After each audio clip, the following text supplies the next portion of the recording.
ठीक है। तो 10वीं क्लास में अपने को भारत के बारे में इतना नॉलेज तो होना ही चाहिए कि यहाँ का प्रधानमंत्री कौन है, ठीक है। उसके बाद यहाँ का राष्ट्रपति कौन है, इसके बाद उपराष्ट्रपति कौन है, फिर रक्षा मंत्री कौन है। हाँ, उसको ओपन कर दे खिड़की को। रक्षा मंत्री के बाद फिर बादल है ना, तो वो रोशनी भी कम है। रक्षा मंत्री के बाद कौन, वित्त मंत्री, उसके बाद विदेश मंत्री। तो प्रधानमंत्री कौन है अभी रिसेंटली हमारे, नरेंद्र मोदी। राष्ट्रपति कौन है, रामनाथ कोविंद। ये दोनों नाम एक जैसे हैं ना, ये रामनाथ और राजनाथ बिल्कुल सेम है। तो ऐसे यहाँ पर सिंह है और यहाँ पे कोविंद है ना, और यहाँ पे भी राम है और यहाँ पे राज है, ठीक है। तो याद रखना ये रक्षा तो राज। तो राष्ट्रपति कौन है, रामनाथ कोविंद। उपराष्ट्रपति कौन है हमारे, वेंकैया नायडू। रक्षा मंत्री कौन है, राजनाथ सिंह। रक्षा मंत्री समझ रहे हो, अपने सेना को अगर कोई ऑर्डर देना है ना, अपनी थल सेना, वायु सेना, इनको अगर कोई ऑर्डर देना है तो कौन देगा, रक्षा मंत्री, है ना। यहीं से ऑर्डर पास हो जाएगा, रक्षा मंत्री देगा, या कौन दे सकता है, राष्ट्रपति दे सकता है ना। ये दो लोग हैं जो हमारी सेना को संभालते हैं, ठीक है। सबसे ऊपर यही है हमारी सेना के अंदर। उसके बाद वित्त मंत्री कौन है हमारे इधर, निर्मला सीतारमण। निर्मला सीतारमण से मतलब अगर हमारे यहाँ पे जीडीपी जीएसटी एसटी से रिलेटेड या कर से रिलेटेड कोई भी बात होगी, है ना, मतलब पैसे का लेन देन से कोई भी बात होगी, उस बिल को पास कौन करेगा, वित्त मंत्री, है ना। पास भी करेगा और पेश करने का काम भी किसका रहेगा, वित्त मंत्री का काम रहेगा। तो वित्त मंत्री कौन है हमारे इधर, निर्मला सीतारमण। विदेश मंत्री कौन है, मतलब हम लोग को अगर फॉरेन में किसी से कोई बातचीत करनी है तो उसके लिए विदेश मंत्री हमारे कौन है, सुब्रमण्यम जयशंकर, एस जयशंकर, ठीक है। इसके बाद अभी और लिखना है अपने को थोड़े बहुत, इतने नाम लिखो। यहाँ पे हेडिंग ऊपर डाल लेना तुम भारत, है ना, ऊपर लिख लेना भारत, और भारत के अंदर ये सारी चीजें नोट डाउन करो।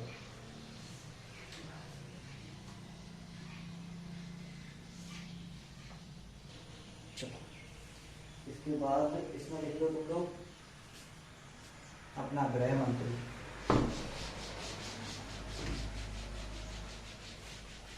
है ना।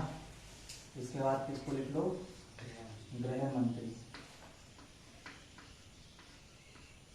ठीक है। गृह मंत्री कौन है, ये है हमारे अमित शाह,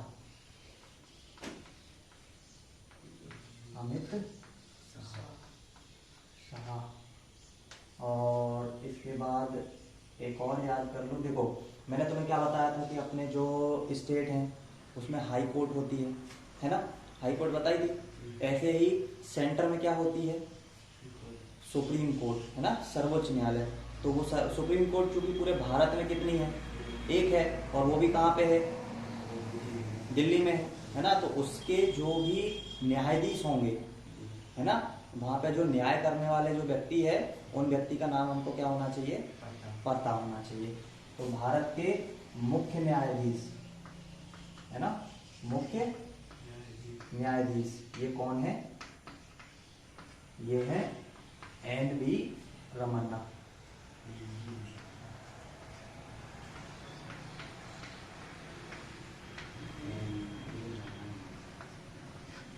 ठीक है। कौन है ये, NV रमन। रमन ना लिख लो या रमन लिख लो, कुछ भी लिख लो, ठीक है।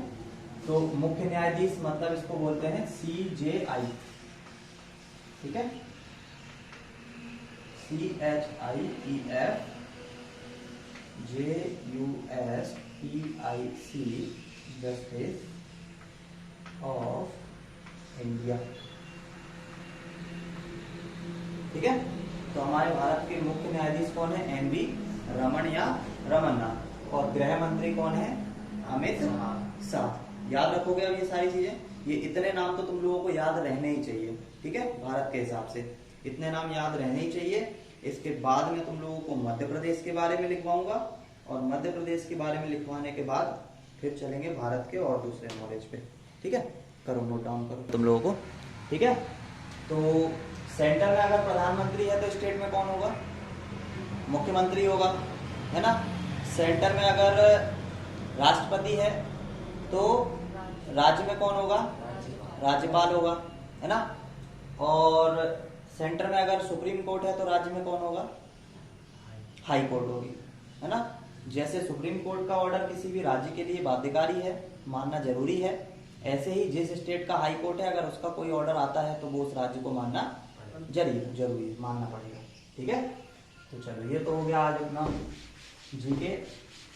अब अपन चलेंगे एमपी के पास, क्योंकि अपन तो एमपी में रह रहे हैं ना, बाकी स्टेट का याद करके करोगे भी क्या? जब कभी कंपटीशन दोगे तो फिर जरूरी है कि उसको सभी याद करना पड़ेगा ना। अभी आज गणित का आज अपने को प्रश्नावली कितना स्टार्ट करना है? एक्सरसाइज 1.3 है क्या? 1.3 है कि 4 है? 1.4 है। चेक करो कितना है।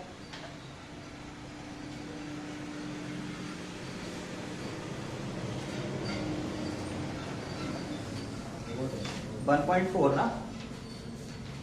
चलो प्रश्नावली 1.4 है और इस 1.4 में हम लोगों को पता लगाना है शांत दशमलव और अशांत दशमलव के बारे में, है ना। कि कौन सी दी हुई जो संख्या है, कौन सी दी हुई परिमेय संख्या जो कि शांत है या अशांत है। लाओ पुस्तक दो मुझे, एक उसको रख लो बीच में, कोई भी एक पुस्तक बीच में रख लो। ठीक है, तो अपने को 1.4 के अंदर पता लगाना है कि कोई भी संख्या शांत दशमलव है या अशांत दशमलव है। ठीक है, इसके लिए दी हुई संख्या जो है, पहली बात तो ये कि एक परिमेय संख्या होगी। परिमेय संख्या होगी से मतलब कि जब तक संख्या p/q के रूप में अगर व्यक्त नहीं की जा सकती तो उसका हम लोग पता कैसे लगाएंगे कि वो शांत दशमलव है या अशांत दशमलव है ना। शांत दशमलव का मतलब, शांत और अशांत दशमलव का मतलब क्या समझते हो? शांत दशमलव और अशांत दशमलव का मतलब क्या समझते हो? तुम लोगों को ये बात समझ आ रही है क्या कि शांत का मतलब क्या होता है और अशांत का मतलब क्या होता है? अपन हिंदी मीडियम के स्टूडेंट हैं तो अपने को ये तो पता होगा कि शांत का मतलब रुक जाए, है ना। जो कोई चीज अगर आगे चल के रुक जाए इसका मतलब है कि वो शांत है ना। और अशांत का मतलब क्या है? चलती रहे, रुके ही ना, है ना। जैसे कि 1/3, 1/3 से जब तुम 1/3 लिख लो या इसको 10/3 लिख लो, ठीक है। अब तुम इस 10 में भाग लगाओगे ना 3 का, तो 3 तिया, अरे 3 तिया 9, है ना। तो 3 तिया 9, कितना बचेगा यहाँ पे? 1 बचेगा। और फिर दशमलव लगा दिया तो अब उसमें 1 के पीछे क्या लगा सकते हैं? 0। और 3 का फिर से भाग देंगे तो कितना आएगा? 3 3 3 3, और ये क्या होता जाएगा? आता ही जाएगा। इसका मतलब है ये क्या है? अशांत दशमलव, है ना। क्योंकि 3 के बाद जो 3 3 3 आ रहा है ये रुक ही नहीं रहा, चलता ही जाएगा, है ना। तो ऐसे नंबर को क्या बोलते हैं हम लोग? अशांत दशमलव बोलते हैं। अब मैंने लिख दिया 1/2, है ना। 1/2 को जब भाग दोगे तो पहले तो पॉइंट लगाना पड़ेगा, क्योंकि 1 में तो जाएगा नहीं, है ना। तो ये पॉइंट लगा दिया। अब पॉइंट लगा दिया तो यहाँ पे क्या बढ़ा सकते हैं? 0 बढ़ा सकते हैं। और 2 से 10 में भाग लगाएंगे तो कितनी बार चला जाएगा? चला गया पूरा भाग 10 में, है ना। इसका मतलब ये कैसी है? शांत दशमलव, है ना। अब देखो, जब अपन ने बात करी एक शांत दशमलव की, तो एक शांत दशमलव में नीचे की तरफ देखो कितना नंबर आ रहा है? 2 आ रहा है ना। तो मैं शांत दशमलव की जब बात करूंगा तो हमेशा उसमें कोई एक नंबर, या तो 2 या 5, इन दोनों में से कोई एक नंबर हमेशा अवेलेबल होगा।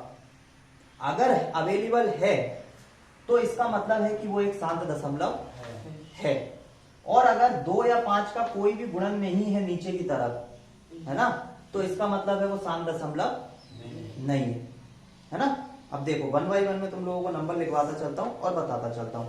जैसे कि पहला एग्जांपल है 0.357, ठीक है। 0.357, 375, ठीक है। सबको दिख रहा है ये नंबर 0.375 दिख रहा है? किसी कोई प्रॉब्लम है? नहीं है। अब ये देखो कि इस पॉइंट के बाद कितने नंबर है। यहां पे देखो क्या हो गया, 1.3 निकालो, प्रश्नावली 1.3 निकालो, आ गई। उसके नीचे देखो, सबसे नीचे देखो लिखा हुआ 0.375, ठीक है। अब देखो, आ जाओ यहाँ पे, चलो पॉइंट के बाद कौन सा कितना नंबर है, कितने नंबर है टोटल, कितने नंबर है, 3। पॉइंट के बाद कितने नंबर है, 1 2 3, ठीक है। तो इसको हम लोग ऐसा भी लिख सकते हैं, इसको हम लोग लिख सकते हैं 375 बटे 1 2 3। किसी को कोई दिक्कत? अगर मैंने लिख दिया 0.025, तो इसका मतलब पॉइंट के बाद कितने नंबर है टोटल, 2 नहीं है, 0 को भी काउंट करो, कितने हैं टोटल, 3 है। तो इसको लिखते समय तुम क्या लिखोगे, 0 2 5 बटे कितने 0, पॉइंट के बाद जितने भी नंबर हो, चाहे 0 हो, चाहे 1 हो, 2 हो, 3 हो, काउंट करोगे, है ना। पॉइंट के बाद, तो पॉइंट के बाद कितने नंबर है, 1 2 3। तो यहाँ पे भी 0 कितने लगेंगे नीचे, 3, ठीक है। और आगे जो 0 है, किसी भी नंबर के आगे 0 लिखने का कोई मतलब होता है क्या, नहीं होता ना। तो ये 0 का कोई मतलब नहीं निकलेगा। इसका मतलब है कि लिखेंगे तो हम 25, और टोटल पॉइंट के बाद नंबर कितने थे, 1 2 3, तो नीचे कितना आएगा, 1000, ठीक है, समझ गए। 375, अगर 0.375 लिखा हुआ है तो उसको कैसे लिख सकते हैं, 375 बटे 1000, ठीक है। 5 का पहाड़ा सबको आता है, इसके पीछे 5 है इसलिए 5 से मैं काट रहा हूं, ठीक है।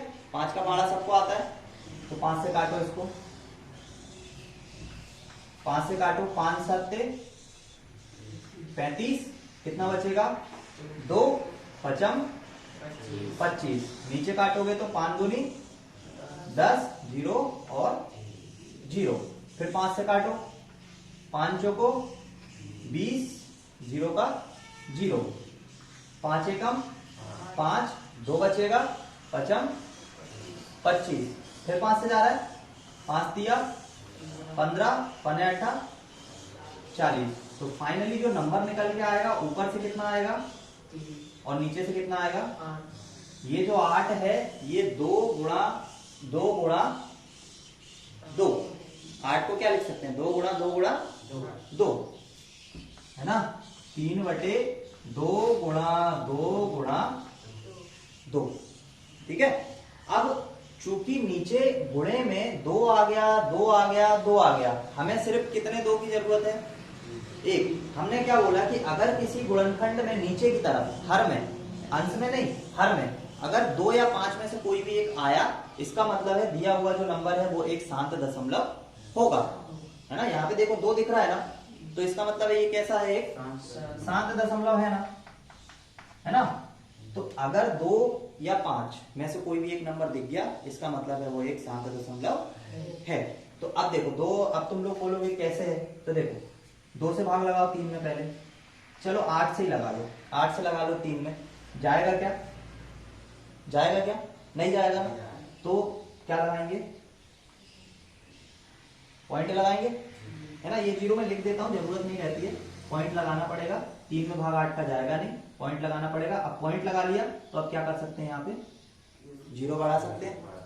अब 8 से इसमें भाग लगाओगे तो कितना आएगा, 8 दूनी 16, 8 दिया 24, 8 दिया 24, 8 दिया 24, 8 चौको तो 32, तो बड़ा हो जाएगा, है ना। तो 8 दिया 24, कितना बचेगा, 6 बचेगा, तो 6 के 0, फिर एक 0 लगा लो, है ना। दशमलव लगाने के बाद 3 0 लगा सकते हैं, ठीक है। तो 8 से फिर 6 में 60 में भाग लगाओगे तो कितना आएगा, 8 7 56, तो 8 7 56, कितना बचेगा, 4 बचेगा, फिर 4 के पीछे फिर एक 0 लगा लो, 8 पन्ना, तो आ गया। देखो 3 7 5 एक ऐसा नंबर आया ना जो अब खत्म हो गया, 8 पन्ना 40 पूरा पूरा चला गया, नहीं चला गया। तो अब ये शांत दशमलव है या नहीं है, क्योंकि अब इसके आगे तो कोई भाग जाएगा नहीं, है ना। तो ये एक शांत दशमलव आई। तो मेरा कहने का मतलब है कि अगर हर में हमारे पास एक भी गुणनखंड 2 या 5 में से हुआ, इसका मतलब है वो एक शांत दशमलव है। अब ये बात तो इसने पहले ही देखी थी, ये देखो 0.375 जब उसने क्वेश्चन में दिया था, इसके आगे इसने कुछ लिखा ही नहीं, तो इसका मतलब है ये शांत है। अगर इसके आगे डैश लगाता तो हमको पता लगता कि अशांत होगी। अब इसने कुछ भी नहीं लिखा, 375 3 नंबर का है, तो इसका मतलब ये तो शांति ही हुई ना, है ना। तो चेक करने की जरूरत नहीं थी, लेकिन फिर भी मैंने तुम लोगों को बता दिया चेक करके, ठीक है। अब बस ये याद रखना कि अगर हर में कोई भी गुणनफल 2 या 5 में से कोई एक है, तो इसका मतलब है वो शांत होगी, है ना। और अगर 2 या 5 में से कोई भी गुणनफल नीचे की तरफ नहीं है, इसका मतलब है वो कैसी संख्या होने वाली है, एक अशांत दशमलव होने वाली है। आ गया समझ में। क्या करोगे तुम लोगों को, शांत और अशांत दशमलव की परिभाषा लिखना है। क्या लिखना है? चलो लिखवा देता हूं, है ना। ये तो एग्जांपल है कैसे करना है। पहले तुम लोग क्या डेफिनेशन लिखो, है ना। पहले डेफिनेशन लिखो, डेफिनेशन। चलो लिखो, पहले डेफिनेशन लिखो। हेडिंग करो, पहले हेडिंग कर लो तुम लोग। अब इसको तो यार हिंदी में प्रॉब्लम है। हेडिंग करो, परिमेय संख्या और उनके दशमलव प्रसारों का पुनर्भरण। हाँ वो लिखी हुई है, उसमें से देख के लिखो। स्टार बनाओ, स्टार बना के वहां पे हेडिंग डालो, वो वाली हेडिंग डालो, फिर तीर लगाओ, और तीर लगाने के बाद नीचे की तरफ आ जाना। फिर मैं बता रहा हूँ ना, उतना तो लिखो जितना वो हेडिंग में दिया हुआ है, लिखो उतना। 5 या 2, 5 या 2 या दोनों, या तो 5 या तो 2 या दोनों। अगर उनमें से कोई भी एक गुणनखंड हमें उसके हर में अगर मिलता है, किसी भी परिमेय संख्या का हर क्या होता है और अंश क्या होता है, किसी भी परिमेय संख्या का हर क्या होता है और अंश क्या होता है। ये एक परिमेय संख्या है P बटे Q। P बटे Q में हर कौन सा है और अंश कौन सा है, ये बताओ। कौन सा हर है और कौन सा अंश है? P जो है ये क्या है? हर है। क्या है? अंश है ना। ऊपर वाला जो होता है वो कौन होता है? अंश होता है, और नीचे वाला हर। तो मैं इतनी देर से किसके लिए बात कर रहा हूँ? हर के लिए। अगर हर में 5 या 2 में से कोई एक गुणनखंड आता है, इसका मतलब है कि वो शांत दशमलव है। या तो दोनों आ जाए या कोई एक आ जाए, है ना। जैसे कि अभी जो नंबर मैंने लिखवाया था 375, मैं 375 को लिख सकता हूँ 375 बटे 1000, ठीक है, ऐसे ही लिखवाया था। अब 375 को मैं ऐसे भी लिख सकता हूँ 375 बटे 10 की घात 3, और ये 375 में चूंकि 5 है पीछे की तरफ, है ना, तो इसको हम लोग 5 से विभाजित कर सकते हैं। 375 का गुणनखंड करके देख लो। 375 5 से विभाजित करोगे, 5 7 35 और 5 25, फिर 5 से विभाजित करोगे, 5 एकम 5 और 5 25, फिर 5 तिया 15 और 3 एकम 3। तो 5 की घात कितना आ जाएगा? 1 2 3, और उसके साथ कौन आ जाएगा? 3। और 10 को हम लोग, इस 10 को हम लोग लिख सकते हैं 5 गुणा 2, और उसकी घात कितना? ठीक है। जैसे ये 10 की घात 3 है, तो 10 को क्या लिख सकते हैं? 5 गुणा 2, तो उसकी घात 3 है, तो उस पूरे गुणनखंड की भी घात कितनी हो जाएगी? 3 हो जाएगी। और अब गुणनखंड की जो घात है, ये हम इसको भी अलग दे सकते हैं और इसको भी अलग दे सकते हैं। मतलब इसको लिख सकते हैं हम 5 की घात 3 गुणा 3 बटे 5 की घात 3 गुणा 3 की घात 2 की घात। आया समझ में? कोई प्रॉब्लम नहीं है ना? आ गया समझ में यहाँ तक? अब देखो 5 की घात 3 से 5 की घात 3 क्या हो जाएगा? कट जाएगा। तो फाइनली क्या बचेगा? 3 बटे 2 की घात, और 3 बटे 2 की घात का मतलब 3 बटे 8 ही तो है, ठीक है। तो मेरा कहने का सिर्फ इतना मतलब है कि 5, 2 या दोनों, इन दोनों तीनों में से अगर कोई भी हर में आएगा तो वो एक शांत दशमलव कहलाएगा या शांत दशमलव होगा। ठीक है, आप देखते चलो, इसके ऊपर और एग्जांपल मैं बताता हूँ लोगों को। ठीक है, बस इतनी सी बात याद रखना, 2 और 5 में से अगर कोई नंबर है तो वो शांत दशमलव होगा। ठीक, 0.104। ठीक है, इसको कैसे लिखेंगे हम लोग? 104 बटा 1 2 3। ठीक है, अब मैं इसका यहाँ दूसरा तरीका भी यही लिख दूंगा, और इसका एक तरीका ऐसा भी है कि अब इसको यहीं से काटना चालू कर दो। पीछे 4 है, 2 से कट जाएगा, है ना? 2 पंजे 10 और 2 दूनी 4, 2 पंजे और 0 0, फिर 2 से कट जाएगा, 2 दूनी 2 छिंग और 2 दूनी 4, 2 पंजे 10। ठीक है, फिर 2 से कट जाएगा, 2 एकम 2, 2 तिया 6, 2 एकम 2, 2 दूनी 4, 2 पंजे 10, कितना आ गया? 13/125, 13/125।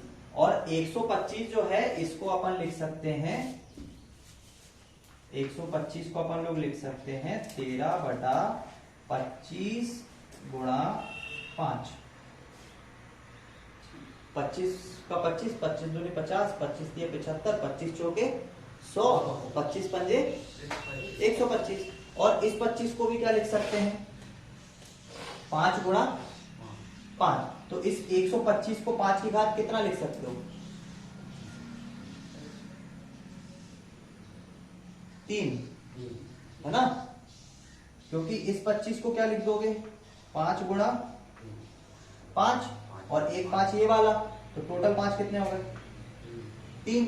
तो इस 125 को क्या और लिख सकते हो? हाँ, 5 की घात 3। ठीक है, देखो 125 को 5 की घात 3 कैसे लिख सकते हैं? जब इसका गुणनखंड निकालोगे तो 5 से भाग लगाओगे, 5 दूनी 10, 5 25, फिर 5 25 और 5 एकम, ऐसे करके 125 को 5 की घात कितना लिख सकते हो? 3 लिख सकते हो। इसके बाद 104 को क्या लिख सकते हो? 104 को लिख सकते हो 2 पंजे 10, 2 दूनी 4, 2 दूनी 4, 2 छिंग 12, 2 एकम 2, 2 तिया 6 और 13 एकम।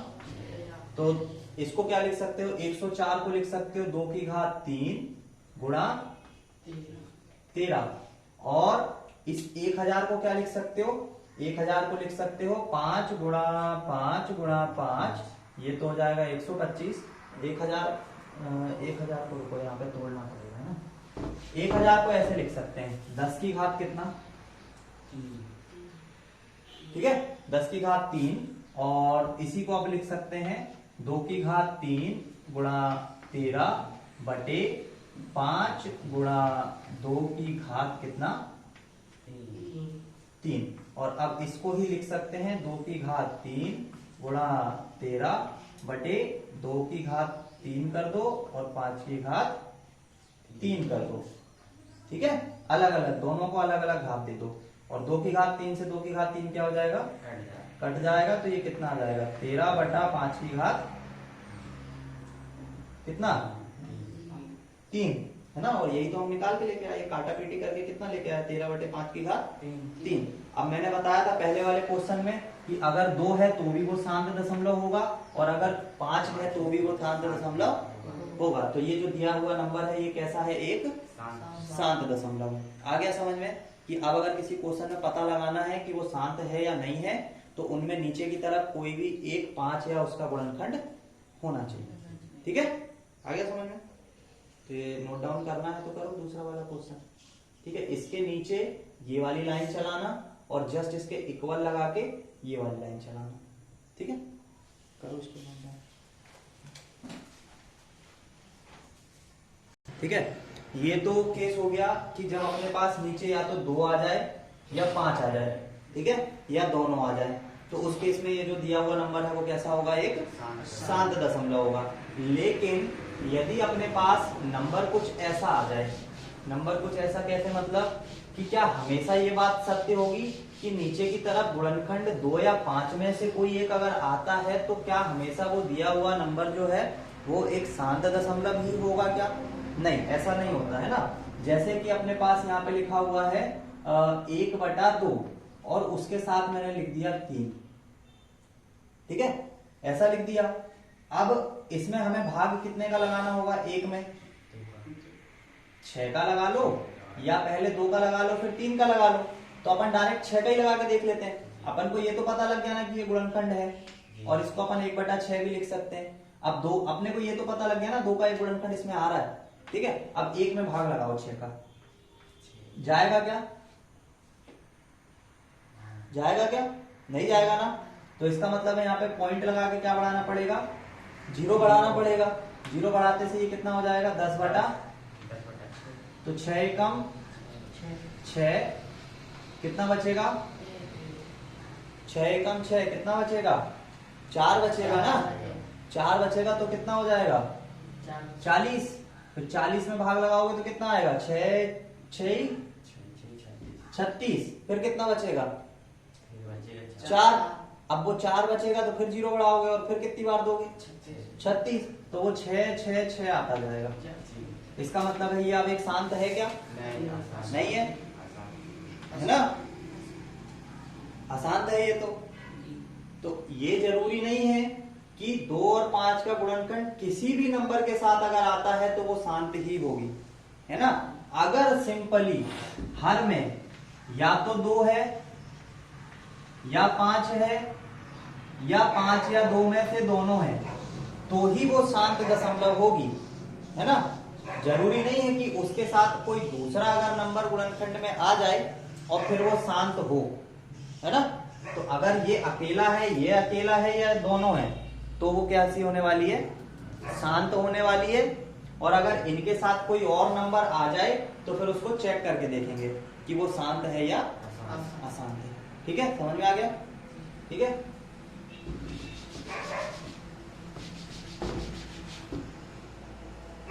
तो अभी फिलहाल ऐसे कोई एग्जाम्पल है नहीं जो तुम लोगों को मतलब इस टाइप से हो, ये मैं इन्फॉर्म कर दिया हूँ। बाकी अभी कोई एग्जाम्पल है नहीं इस टाइप का, है ना। आएगा तो अपन देखेंगे उसको, ठीक है। प्रश्नावली का एक प्रश्न बताता हूँ, पहले नंबर वाला। यहाँ पे लिखा हुआ है 13/3125, 3125, है ना। अब ये 3125 और 13 का विभाजन तो होगा नहीं, है ना। इसको भाग करोगे तो भाग भी नहीं जाएगा। तो अब ये 3125 में पीछे कितना है? 5 है, और पीछे 5 है, इसका मतलब ये 5 से विभाजित हो जाएगा, है ना। तो या तो इसके गुणनखंड निकाल के देख लो, तो निकालो गुणनखंड। तो 5 छिक्का 30, 1 बचेगा, 5 दूनी 10, 5 25। 5 से विभाजित करोगे, 5 एकम 5, 5 दूनी 10, 5 25, और फिर 25, और फिर 5, और फिर 5। ठीक है, तो कितने आ गए 5 की घात? 5। तो 13/5 की घात कितना? 5। तो ये शांत होगा या अशांत होगा? शांत होगा। आ गया समझ में? आ गया समझ में? ठीक है, तो ये क्वेश्चन नंबर प्रश्नावली का पहला है। इसी टाइप से तुमको सारे करना है और करके लेकर आओगे, और जो नहीं बनेगा वो पूछोगे, ठीक है। उसके बाद में तुम लोगों को क्वेश्चन नंबर 2 और 3 बताऊंगा। पहले ये पहले वाले के सारे क्वेश्चन होना चाहिए। आ गया? सभी को समझ में आया? कोई प्रॉब्लम तो नहीं है ना? ठीक है, तो ये करके लेके आना, इसको नोट डाउन कर लो।